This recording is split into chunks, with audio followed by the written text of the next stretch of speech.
With every new set, there is a pre-release to go along with it, and today we're going to be building a Tarkir Dragonstorm pre-release deck.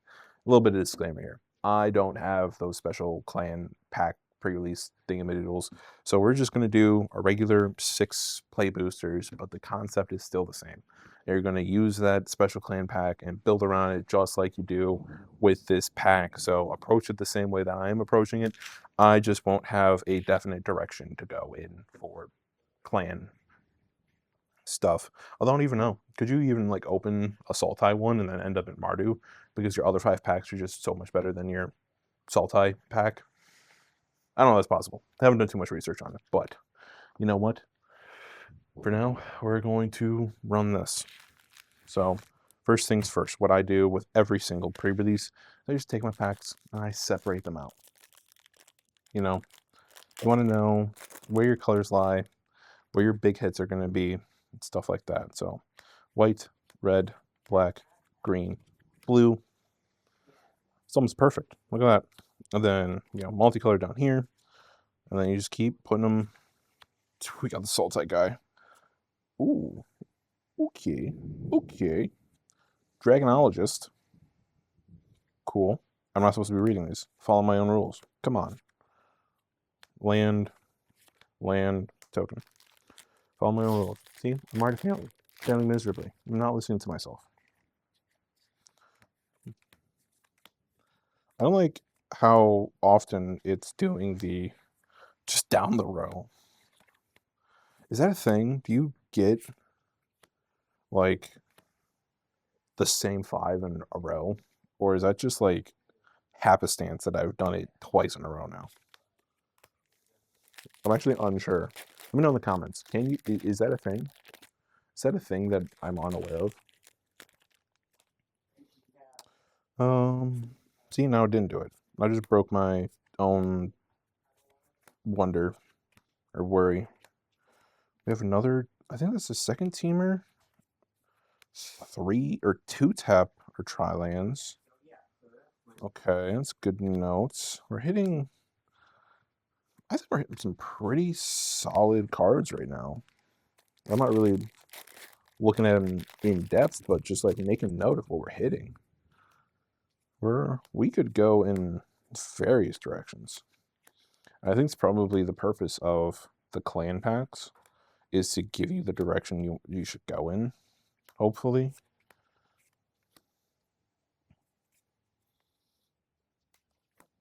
I almost put that in blue because it kind of looked blue. I've seen 2 of these rallies, which is nice. Wow. I'm just gonna keep on going. Dolan, Jeskai Monument, Whale of War again. Token. This is... I don't know what direction we're going. I'm getting kind of worried. My brain's gonna hurt by the end of this, I have a feeling. Oh my gosh, we have so many multicolored spells. Not that I'm complaining, but jeez. All right, first things first. Let's see what kind of multicolored things we're dealing with. That's the next. We're gonna split these up into 2-color and tricolor. There's Sultai.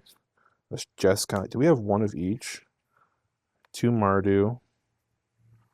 I don't know what that color's called. I know this is Jeskai. We have 2 of those. 2 Sultai, and then this is a dual color. When this creature enters, draw a card, and then discard a card. And then we have the Mammoth Bellow. I saw somebody play Mammoth Bellow, and that was pretty good. That was pretty good. We have a Jeskai Monument as well. Double Strike Prowess, that's fun. At the beginning of your end step, you may discard a card. If you do, draw the cards equal to the number of spells you have. But we have like a 4/3 over here with this guy. There's 2+1/+1 counters if you've cast 2 or more spells. So I feel like that's in the direction of Jeskai. But it's also a Vigilance Menace 4/3 for 4 mana. Yes, good. Oh gosh. We're throwing stuff. Then we also have a Sultai Monument and Watcher of the Wayside. When this creature enters target player, mills 2, you gain 2 life. All right, I think blue and green should be the first things we look at. I mean, Zergo, this token can't be sacrificed. Actually, kind of a little game changer. I don't know how many mobilized mechanics we have, so that might be irrelevant. We'll see. Let's check blue. What do we have in here that has duplicates? Pause. All right, seeing what we have in front of us, I feel like the first step here is to check what we have in blue. There's a lot of overlap here. We got blue over here. We got blue in Sultai. We got blue in Teamer. It is Teamer. Look at that. It says it right there. So we can check blue, see what we have. If there's duplicates here, we'll move down the line. My only concern is that it seems a little light compared to the other ones, but we'll see. First things first, look for things that are duplicates. And I don't know if we have any duplicates. Dragon, I don't think we do, unless I'm missing something here. Okay, let's just grab rares then. Any other rares in here besides Dragonologist? No. When this creature enters, look at the top 6 cards of your library. You may reveal an instant sorcery or a dragon card from among them and put them into your hand. Put the rest on the bottom of your library. Untapped dragons have hexproof. Okay. Sultai, I guess it kind of works. I'm suddenly not feeling very inspired by blue. There's some renew effects in there. Let's go to white. There's a lot of good stuff looking right here. We have lineage off the top. It endures 2, so we can put counters on it. Or a 2/2 white spirit has flash. Tempest Hawk, hooray. Endures again. Rally of the Monastery. Make a soldier token, another rally. Coordinated maneuver.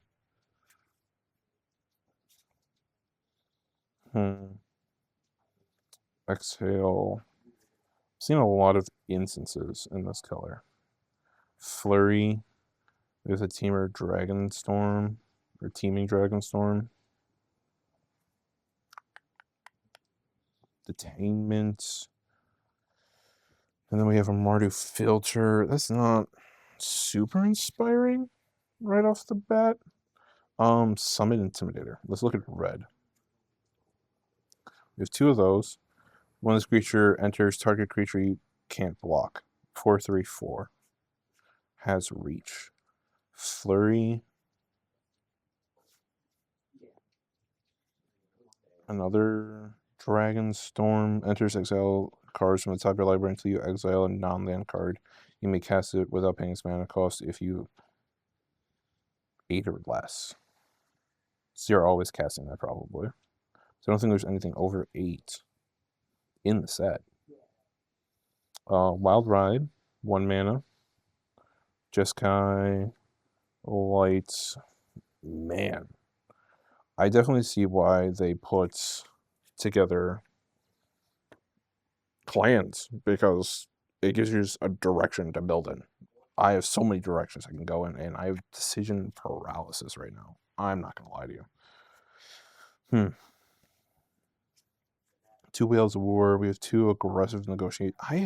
I'm super, like, spell heavy, and not necessarily, like, creature heavy, which is also kind of a problem. But I will be honest here. I only have one mobilize mechanic, or 2 mobilize mechanics here, which makes me say that Mardu is kind of out because he can't do what it really wants to do, it looks like. So I'm gonna take that one to the side, which also puts this guy off, because you can't really bump stuff, right? Because I don't really have a whole lot of ways of making a whole bunch of tokens. I have a couple endures and only like 2 mobilize, which honestly might be enough.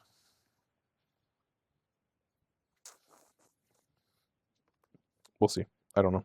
But these tonebacks make me lean towards Teamer. But then I look at this. I was like, wow, we got some serious synergies over here. We got Prowess. At the beginning of your end step, you may discard your hand. If you do, draw cards equal to the number of spells you cast this turn. There might be copy effects. Let's check for copy effects in this color pie. So if there's ways to copy spells, then this makes a whole lot more sense. Endures. Grade 2 with Prowess. That's kind of powerful. Removal and I don't know. That seems pretty powerful. Rally the Monastery right there. We have Omen, so we can just constantly be, making creatures if we want to. Coordinated Maneuver just deals damage equal to the number of creatures you control. Destroy target enchantment. Okay. Enchantment removal. Salted Road, when this creature enters, draw a card. 5 damage to target attacking or blocking creature at instant speed, but you have to behold the dragon. May behold the dragon. So you don't have to. So this is still a 2 mana 5 damage, but you get to gain life if you behold the dragon. That's still pretty good. Creatures you control gain indestructible +1/+1. That's, I feel like it's a Mardu card. +1/+1 indestructible until end of turn. Flurry. You know what? I'm seeing more and more ways to make tokens, and my mind is quickly shifting towards Mardu. Because I like Mardu a lot. And it just seems very straightforward. So yeah, I'm pivoting yet again to Mardu. Without a doubt in my brain right now. 0 doubts. It's happening. We're going Mardu right now. Get out of my face, all of you. So we have Zergo, 3 mana. Then we have this guy at 4 mana. We can use that guy to make a spirit, first strike, or make it big. Another endure. We have a way to make consistent creatures, or potentially consistent creatures, so you just keep shuffling that back into your library. And honestly, I think I'm going to be casting it more for the Omen cost than the actual Dragon cost, so I'm going to put in the 2 mana stack for right now. I'm counting that as kind of a creature spell as well, because it's just a sorcery make-up token. Since we're kind of going in that direction, this kind of makes sense to cast on the cheap to draw a card. And then I'm going to save removal towards the end here. I'm going to get my, stuff done. 1 mana Scry 2 and Filter. Kind of beneficial here. So we'll start there.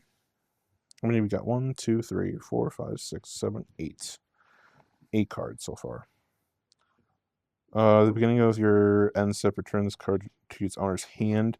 This would be a really good Jeskai card, in all honesty. When its enders, create a 1 red goblin. Okay, so we have 3 mana. Here's another token creator.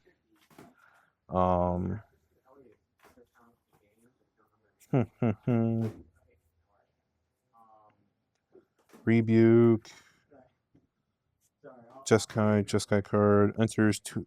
Discard up to 2 cards, draw that many cards. Attacks, you have 7 more cards in your graveyard, exile a card at random. You may play that card this turn. It's pretty decent. Malicious Artisan, 3/3 Prowess. Pretty good. Put that at the top end. This pile definitely feels way more like a stack of cards for Jeskai. Exile Covenant, so you exile non-land. That's just like a free cast, kind of. That's removal. We don't need that kind of filter. But 3 mana, 3/3 haste and card advantage also just seems good, and not to pass it up. We could also put this dragon in for card advantage as well. but we'll get there when we get there. Let's take a look at black. Because I'm not getting too many creatures now. 1, 2, 3, 4, 5, 6, 7, 8, 9. Sacrifice another creature, put a +1/+1 counter on it. That's good. Sack outlet. Unfortunately, we do have ways to mobilize, but that's a little bit of a future problem. Here's another mobilize. They're all in like 3 here. That's kind of a really high curve. Flying, whenever this creature attacks, if you control a creature with a counter on it, lose a life. I'm not putting a whole lot of counters on. When this dies, create a token. Okay. That seems okay. Sacrifice another creature. Yeah. This also is another outlet for our mobilize in 3 mana. 2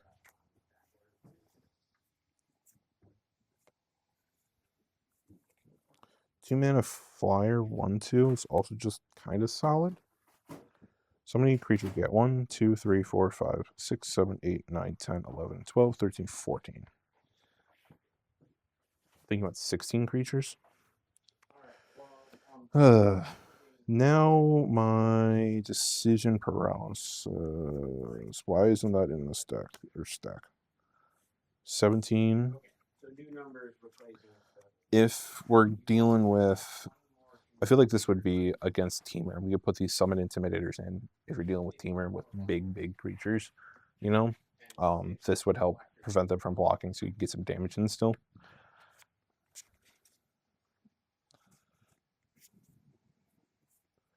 I just need like 1 more creature. This 1 mana haste 2/2 also just is good, right?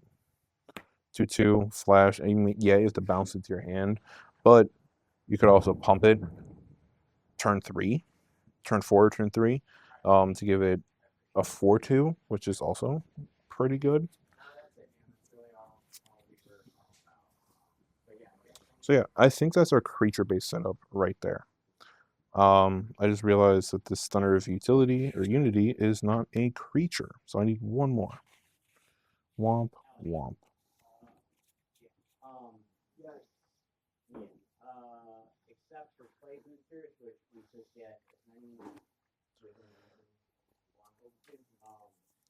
We need 1 more creature.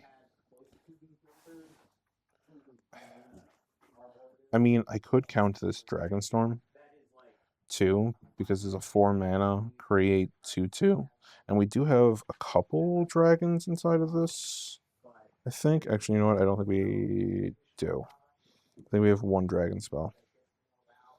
But we could also put dragons in for omen cost here. So I think I will count this in the primary stack. 2/2/2 soldier tokens is pretty solid, especially when we're dealing with soldier token-esque type decks. Also do this. That's a pretty high-end card though. 5 mana. When it dies, create a 2/2, but it's a 5/3. Exile, and you can put a counter on something. It's also something we could consider here. 1, 2, 3, 4, 5, 6, 7, 8, 9, 10, 11, 12, 13, 14, 15, 16.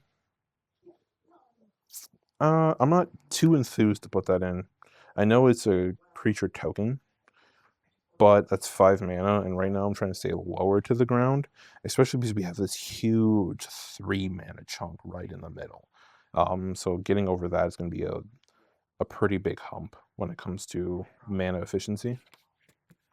But now that we have the creature-based setup, we need to talk instances, removals, and enchantments. So, right off the rip, I know these rallies are going in because it's just super versatile, right? It's 4 mana, but if you cast another spell before this, like one of these, so like if you have this in hand, cast it, then you can play this, and then you can get those monk tokens or pump it, whatever you want to do. So that's beneficial. So definitely running those. Plus, it just has removal on it, which is good at instant speed. Whale of the War is tempting, but I think that's more of a Sultai type card right now. If we're dealing with another player that has these mobilized mechanics, you could run Whale of the War as like a sideboard to get rid of them on attack, which is going to be good at instant speed. So keep that in mind if you could sideboard these in the future, depending on like whoever you're playing. We're going to run Thunder of Unity, obviously. Draw 2 cards, you lose 2 life. Can't complain. Reveals our hand. You may choose a non-land card from it, exile that card, put a +1/+1 counter, and up to 1 target creature. 3 mana for that is pretty expensive. So we could do this. Death Touch Indestructible till end of turn is a good combat trick, especially when we're swinging in with a bunch of stuff. This Failed Gorger. 2. So we're at 1, 2, 3, 4, 5. I think you want a little bit more removal here.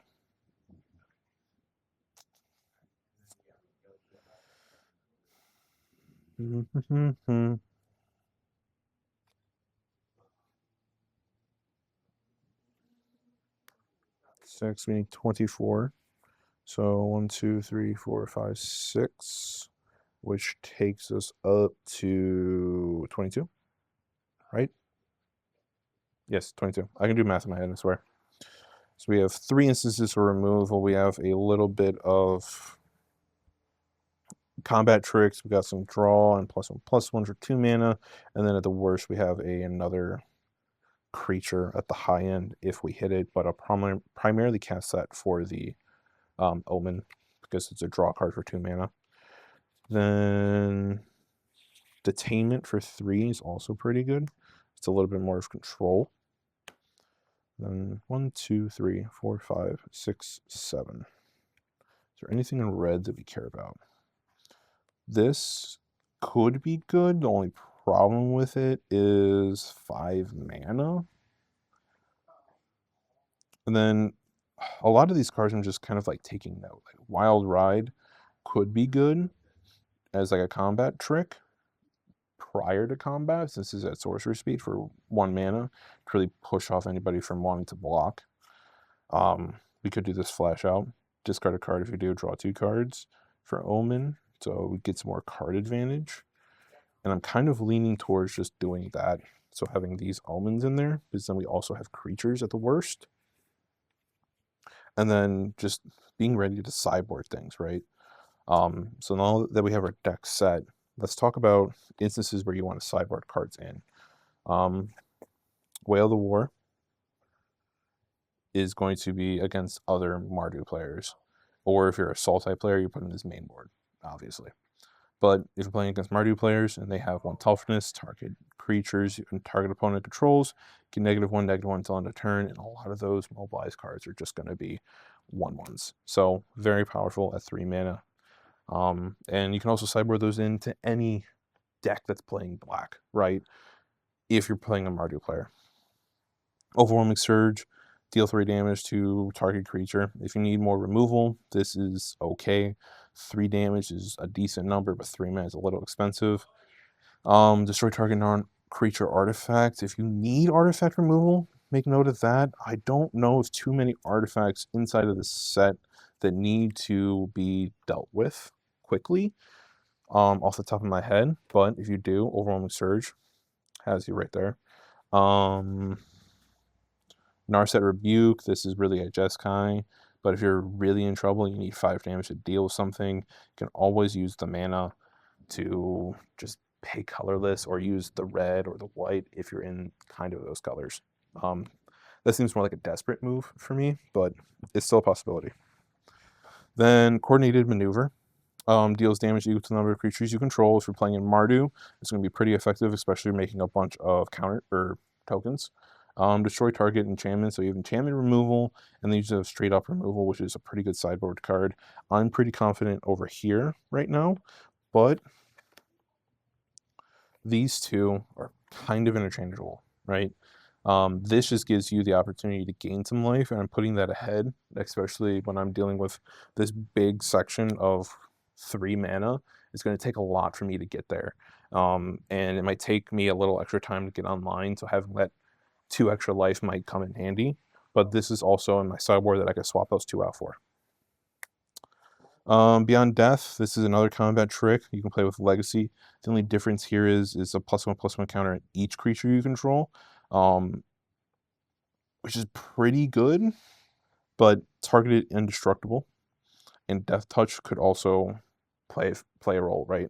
Like if you swing in and then they have a really creature that's a problem, and you give Death Touch to a 1/1 token, then you can deal with it that way. But if you're playing against somebody where you need to go wider faster, you can swap these 2 out. So these are interchangeable. I'm just playing with the mindset that Teamer exists, and that might be a pretty popular play style. So Death Touch over Ramp in my eyes right now, so we can always get that out of the way if we need to. Plus, this is instant speed and indestructible as well. So like if you have a creature that you want to hold on to and they're casting a destroy spell or deal damage spell, you could waste the Death Touch and just have a 2-mana instant that gives it indestructible until end of turn, so it survives, and you don't have to worry about sacrificing a creature to do the indestructible. So overall, this is a little bit more efficient in my eyes. Flying Foot Technique, +1/+1 counter on target creature against flying indestructible until end of turn. Again, this is another interchangeable thing. Flying, if they have a really big creature you want to go over them, you can do that as well. Again, trying to play the long con of hoping they block and I take them out. So these 3 cards are pretty interchangeable that you could switch out based on the situation that you're in. But again, prioritizing Death Touch, personally. Then we have Aggressive Negotiations. Reveals our hand, put a +1/+1 counter. This is really expensive. Really expensive for what it is, so I don't see myself really touching this at all. But keep them with note. Caustic Exhale is theoretically a 2-mana, -3/-3 until end of turn. If you have to use it, it's a pretty decent removal spell. If you have a drag in your hand, it's only a 1-mana -3/-3, which is also pretty solid. But preferring this setup over this. But if I need to, I have some dragons. I have multiple omens that I can utilize to behold and -3/-3 if I need to swap in a mid-range, mid-level removal spell. This is also a decent option. In terms of sideboarding, that's kind of what I would do. There's not a whole lot of,